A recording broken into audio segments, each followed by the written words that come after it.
Good day, good day, good day, and welcome back to another live episode of Behind Beliefs and Behaviors. I am Dr. Maisha Claiborne, founder of Mind Remapping Company and lover of all things brain and behavior.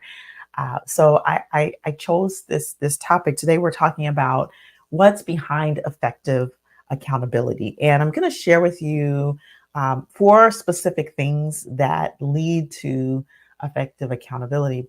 But the reason I brought this topic up is because over the past few months, as I have been going into organizations and doing these trainings on cultivating trust and psychological safety, on communication, on conflict, on just the cultivating trust. These types of talks that I've done or trainings that I've done inside of organizations, one of the questions that consistently comes up is how do you hold your colleagues, your peers, and how do we hold our leadership accountable to the things that they say they want to do, to the ideas that come up, to following through with the excitement and motivation that initially comes up when we do these topics. And so because that's been such um, a consistent question, I thought, well, why not bring it as a podcast? And so I'll, I'll I'll share that when I talk about accountability, I view accountability as that bridge. It is the bridge between an idea, a the actions and behaviors, and the follow through that leads to the result. And so it's there is a space. It's more of a space. This accountability that we hold people in, and I can talk about these four things that create accountability, and I want to do it inside of really a real example, because oftentimes you can make things abstract, but when you bring to it real examples, then it makes it more concrete. And so I'll talk about sort of like an example of how I've held myself accountable. And by the way, when we talk about effective accountability, we can talk about effective accountability for ourselves as well. How do we hold ourselves accountable? So these four principles that I'm going to share are just as effective with holding ourselves accountable as they are as holding our peers and our colleagues and even family members accountable to what they say they want or who they say they are. And so the first principle, the first thing you have to do is you have to know what the outcome is, right? So if you don't know what the outcome is that you want, then obviously there's no action that's ever going to be taken to do it and to maintain it. Oftentimes, ideas will come up, and these desires will come up, and even people will have plans to do things, but if you don't know what the outcome is, then it's very difficult to maintain the behavior or to move towards the task. And so when I talk about outcomes, most people know me. I talk about SMART goals. The outcome needs to be um, framed as a SMART goal: specific, measurable, actionable, oftentimes also doubled as achievable, the A, and then responsible and realistic. And then it needs to be timed and toward what we want, not away from what we want, right? So these are some of the nuances that I put into my SMART goals. So again, specific, measurable, actionable, and achievable, realistic and responsible. Responsible meaning like ecological, and then timed, having a time on it, and toward what you want, not away from what you don't want. Okay, so when you set the SMART goal, then you have a sense of the outcome. But another element that you add when you're looking at what's the outcome is your evidence procedure. How will you know that you actually have that outcome? So you begin to create, what does it look like when you have this goal, this SMART goal, when you've achieved it? What is the ultimate outcome that you will see? What will you see, hear, feel, hear from others? What will you experience? when this outcome is achieved. And so understanding and knowing that outcome is really important, because then when we begin to hold others accountable, we can say, this is the outcome that you said that you wanted, right? Are we taking the actions to move toward that outcome? Now, the second element, and I'll share with you. So an outcome that I have been working on lately is connecting, networking specifically. Now, of course, I love to network. I network a lot, of course, online, but I getting out and in-person networking has been somewhat of a challenge with my introverted nature. And what I'll say when I say introversion, I don't mean that I don't like people. I love people, and it just takes a lot to get me out of the house. Now, I'll talk about the world of introverts in an upcoming episode, and we're going to come back to that, because I know that I've run into a lot of people, as a sidebar, run into a lot of people lately who also have talked about how are we living as introverts in an extroverted world. So stay tuned, because that's coming in a future episode very soon.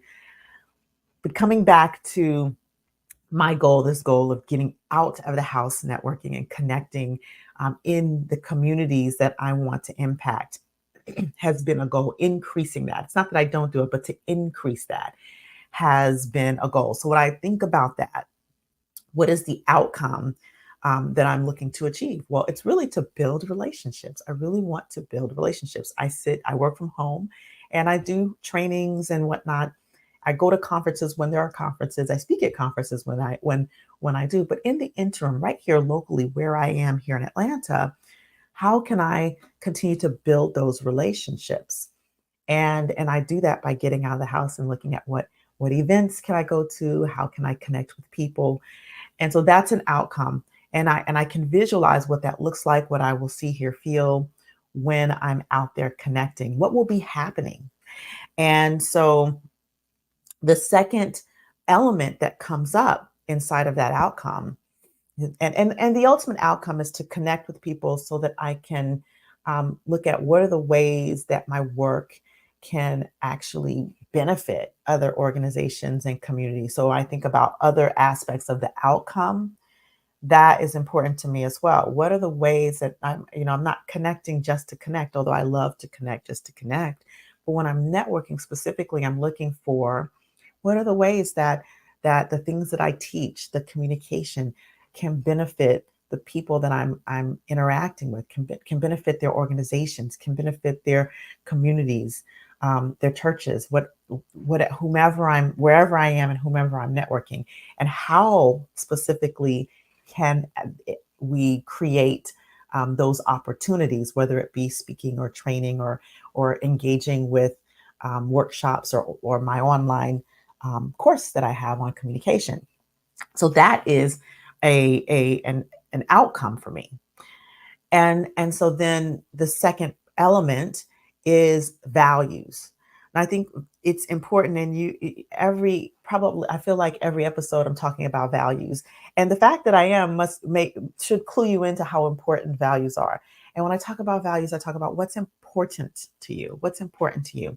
So when I think about, what people ask me, how do we hold our colleagues and our leaders accountable to this work, whatever that work is, whether it's the work of belonging and inclusion and diversity, whether it's the work of health equity, whether it's the work of leadership development, and advancing leadership, diversity and leadership, whatever that work is, right? There's different initiatives in different contexts and different settings, whether that there's a personal outcome of, like for me, going networking, what is important to you, and what's important to your leaders.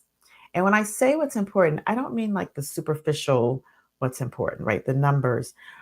But what I mean is when you start to connect with what their deep values are, what is important to them, why is this specific element important? Why is health equity important to your leaders?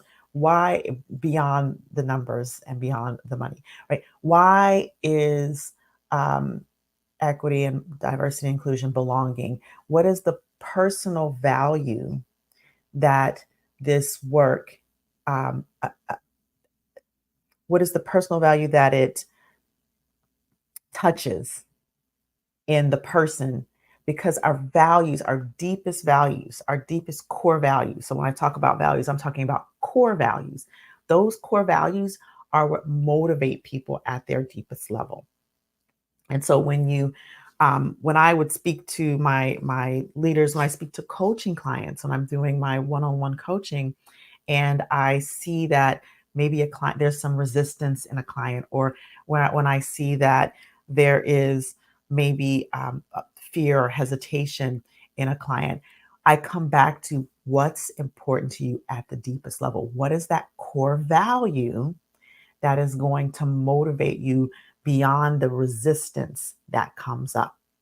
And so when we're in our organizations and we really get to know what are people's core values, and there will be themes among groups, there will be themes, and so when you have to actually talk to people in order that to happen. By the way, and this is, the communication part is that's maybe a whole nother podcast. I'm going to touch on it today with some language, but we actually have to connect and get to know the people with whom we're wanting to engage in those conversations with in order to know what's important.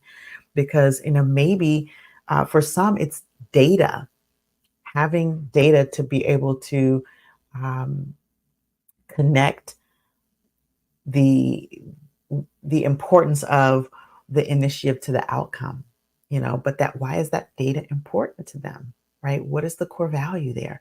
So when we start to catch into these core values, it becomes easier to motivate the people to do the work, right?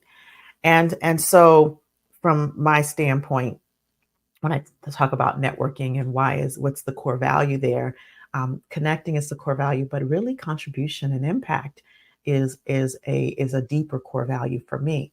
How do I bring what I do to impact more deeply and more widespread, the people, especially in healthcare? Of course, I'm a physician. I want to be able to impact colleagues, the well-being of my colleagues are important to me. The well-being of the healthcare space in general is important to me.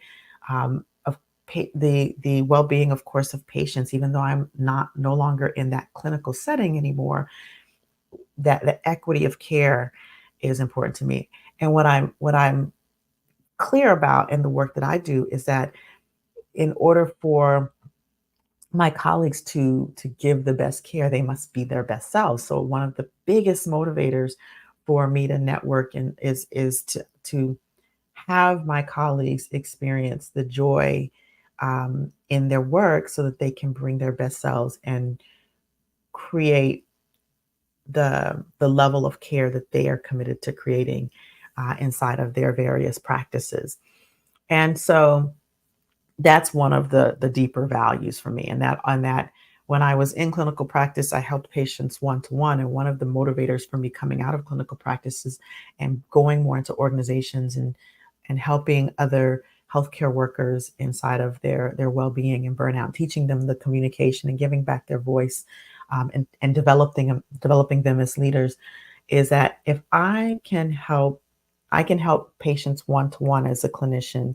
But when I work with organizations and when I work with my colleagues, with healthcare professionals, with doctors, with um, nurses, I can help thousands of patients. So healing is, again, that deepest core value for me, and I can do that at any level. So what is that core value for you? What is that core value for your leaders that motivates you to be accountable to what you say, to the outcome that you're setting? Now, the third element that comes in is the structure, because without the structure, all of this, the outcomes and what's important to you, they're just big ideas. But you have to have a structure in place that helps for you to make the actions workable, right? So we talk about workability. Structure creates workability. We all have busy lives. We all have three, four, five hats sometimes that we're wearing. So if there's a particular outcome that we're looking at, and especially if you're looking at organizations where there's multiple initiatives going on and multiple commitments, and sometimes even competing interests, how do you create accountability in an initiative that could be being left behind or not being prioritized? So beyond values, you have to have a structure, and that structure, what it does is it puts things on a calendar in a cadence and creates a workability so that things can get done. It's like biting that little piece of the elephant off one thing at a time. When you have a structure for delegation, it helps to clarify people's roles. So when people are clear about this is part of the structure. When people are clear about what part they play, and they're motivated because they have a stake in it, right? Their values, they have a stake in it, and they know the outcome. You see how I'm building on that, right?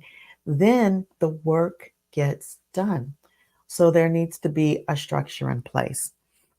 And so for me, what I do at the just for this, building on the structure of my commitment to networking, connecting, contributing, and making a difference in a bigger way, right? I have to have a structure for that. And so there are a couple of things that I do. I look at what events are happening locally that are that relate to what I relate to what I do, or have people who would be useful to be connected with, right? To connect to be able to share what I do and to be able to learn more about them and to build those relationships over time. Um, and and then I put them on a calendar, and then I have to block the calendar day or the time. If it's a luncheon, I block the time, and then I go and I set a deadline for me to register if there's a registration involved. So these are the things that I do to create structure. For me, it's all about the calendar, um, having a very clear commitment to how many events I want to do per month. So maybe it's two live networking events per month. Maybe it's three or four. It depends on, what's the goal that I've set. And then the fourth element is partnership. So oftentimes, unless you're just 100% internally motivated, oftentimes we do need partnership in order to have in order to keep us, like we need an external motivator in order to complement, for some of us, our internal motivators. I'm very self-motivated, and it's useful to have a partner. I found it that my accountability and my productivity goes up 10 times as much when I have someone to report to, because what a partner will do will be they will push me beyond my comfort zone. They'll say, well, could you do more? And but they'll respect the boundary if I really can't. So there's that delicate balance, that partnership.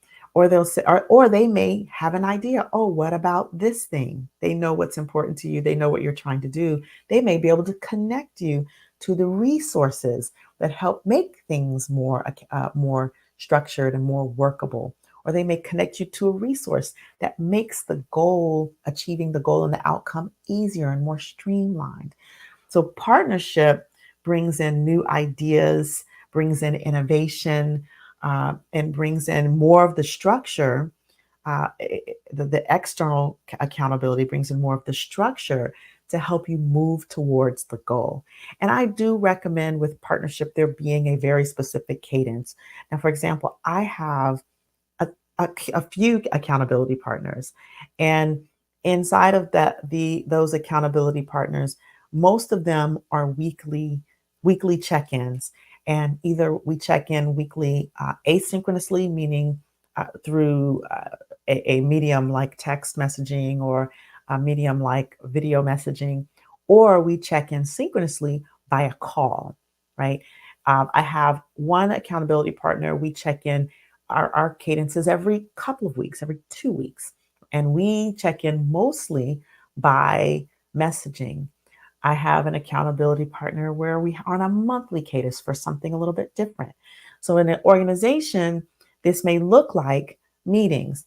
I work with, when I consult with one of the local aquariums here, one of the local organizations here, and we did, my partner, my anti-racism partner, we did a training, and at the end of our training, we have um, for accountability these initiatives that we ask our senior leaders to start and teach them how to create accountability within themselves. Like, how do you create a team, an accountable team, that and bring a cadence to the meetings so that the work moves on without necessarily having the urgency in this particular case to create overwhelm, but to have a very workable timeline that, and each person has their clarified role, and you have a structured cadence of meetings, and to bring that brings partnership into it.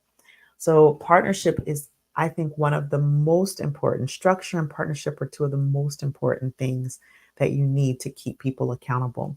And then there is the communication piece, right? And inside of partnership is the communication. What do you say to hold people accountable when you find that the accountability is slipping? And this is where the outcome and the values come into play. So, you could just have a goal and then have a structure and then have partnership. But when you want to really hold people accountable, when it's time to hold people accountable, when things are slipping through the cracks, then you return to here's the outcome that we have. Here's the goal. Here's the date that we said we were going to do this by. And here's what you said was important to you about that. Is it still important, or has something shifted? Right? This is where this is where we can tap into that visceral motivation to keep people on track, to have people continue to keep their eye on what's important to them and the goal, and then have the structure in place as the mechanism in order to move strategically towards a goal. And this is a lot of what I teach when I'm consulting, what I teach in trainings, when I teach communication is that structure. And so these are the I said four elements. I gave you a little bonus half of element, the communication piece, and again, the language is, uh, this is what you said you wanted. This is what you said was important to you. This is the goal that we set, right? Um, is this something that's still workable, right? Do we need to look at the structure? So when accountability is falling off, you can go back to these five things. Is the SMART goal, um, is are all the elements of the SMART goal still relevant? So is it still achievable? Is it still, responsible and realistic? And is the time structure still responsible and realistic as well? Then we can go and look at the values. Is this thing still important, or has priority shifted? Because of particular circumstances that have arisen more urgently?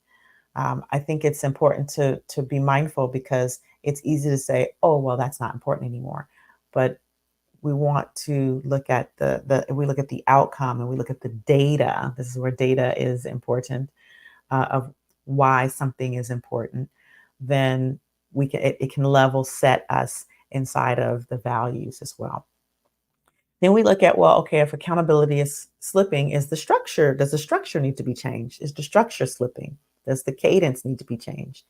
And then we also look at, is the partnership the right kind of partnership? Do we have the right people on the teams? Are the people in their right roles?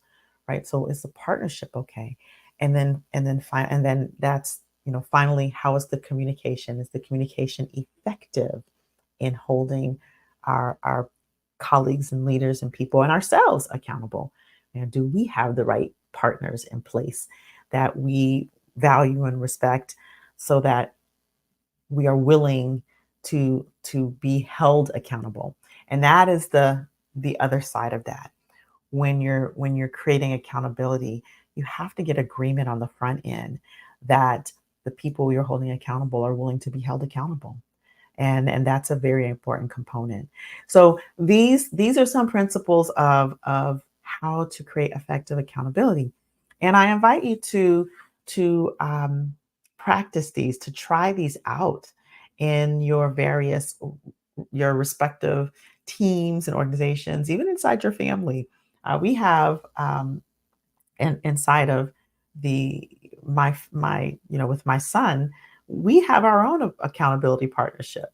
My son sets goals for the school year about what he wants to do in terms of his grades, and I'm allowing him the space to be responsible for that, to do the work of that. But when he starts to complain about how he doesn't want to do, this homework, or he doesn't want to do this thing, this academic thing, I often will, acknowledge his feelings and then say, "Hey, but this is what you said is important to you. This is what you said you wanted. Is that still what you want? Is that still important to you? Yes. Okay. Well, this is the pathway to it. Let's look at how the structure works. Maybe we need to change how we do it." And that's how he stays on track academically. He will keep me accountable to some things. "Mommy, I thought you said you were working on this. You were working on spending more time with me. We're not getting time together. Oops. Yeah. Okay. Maybe I need to look at my work schedule and the structure of how I do that, so that I can make sure that my son's time is my son's time, right?" So even on a personal level at home, we can be holding ourselves accountable.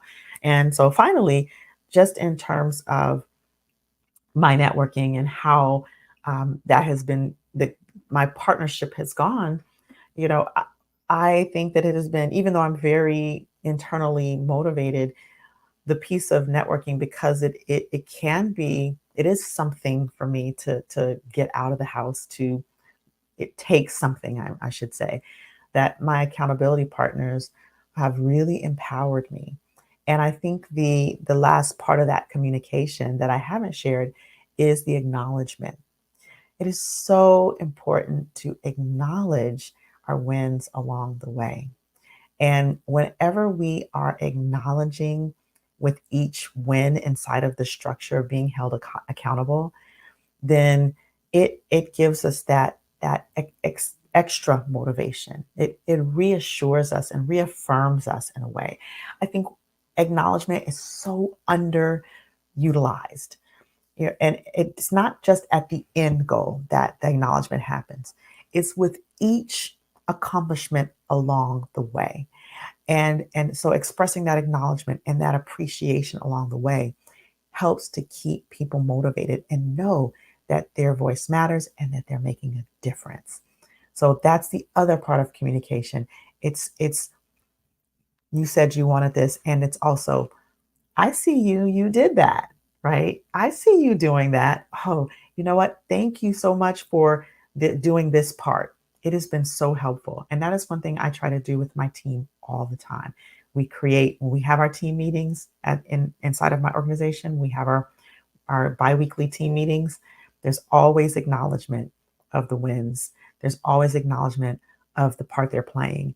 And there's all of the other things too, the outcomes, the values, the structures, there's all of that as well. So with that, go into your organizations, apply these principles, let me know how it's going. And of course, this is the work that I do on a regular basis with teams and organizations. And if you are someone who are in an organization who says, "You know what, we need elements of this." We may have the outcome and the values and the structure element, but we need help with the communication. Or we may have the outcome, but we need help with connecting and motivating and with creating the structure. Whatever that is, whether you need it personally as a leader or as a business owner or as or as a person who runs a whole organization, or whether you need it for your teams. I would love to speak with you if this is an area where you feel there is room to grow, and there's always room to grow. But particularly where there are gaps, let's talk. Reach out to me. And you can do that by going to my website here, mindremappingacademy.com. If you are listening live on the platform, if you are listening on um, YouTube, you can reach, or LinkedIn, you can reach out to me connect with me right on LinkedIn, send me a message, connect with me right on Facebook, connect with me right through YouTube messaging, or you can email me directly, Dr. Maisha at drmaisha.com. But you can also go to the website, and there's a way that you can schedule a call with me. So I look forward to hearing the results of how this is showing up in your organization when you apply it. Remember to subscribe to this podcast, Behind Beliefs and Behaviors, so that you don't miss an episode. You can go back and listen to previous episodes where I've talked about these various communication elements, where I talk about more in depth values. So let's go ahead and go to your favorite platform and subscribe, and leave a comment, leave a review on the platform so people know that this is valuable information. And finally, share this episode. Share this. If you're listening to this live today, reshare this on your platform so that others can hear it, so that people on teams, people on your colleagues can hear it. If you're listening to this as a podcast, share this episode with a leader, a colleague, a family member, or a friend, right? Because this is information that everyone can use. Okay, so take a moment to reshare this. And again, if you are a leader in an organization, if you're and you feel like this can be personally beneficial to you, or can be beneficial to your organization, reach out and let's talk about how we make that happen in all the various ways that you can work with me. I coach, I speak, I train, and I have uh, online trainings, all of the above. Okay? Have a great rest of the day. And as always, until I see you next time, stay empowered.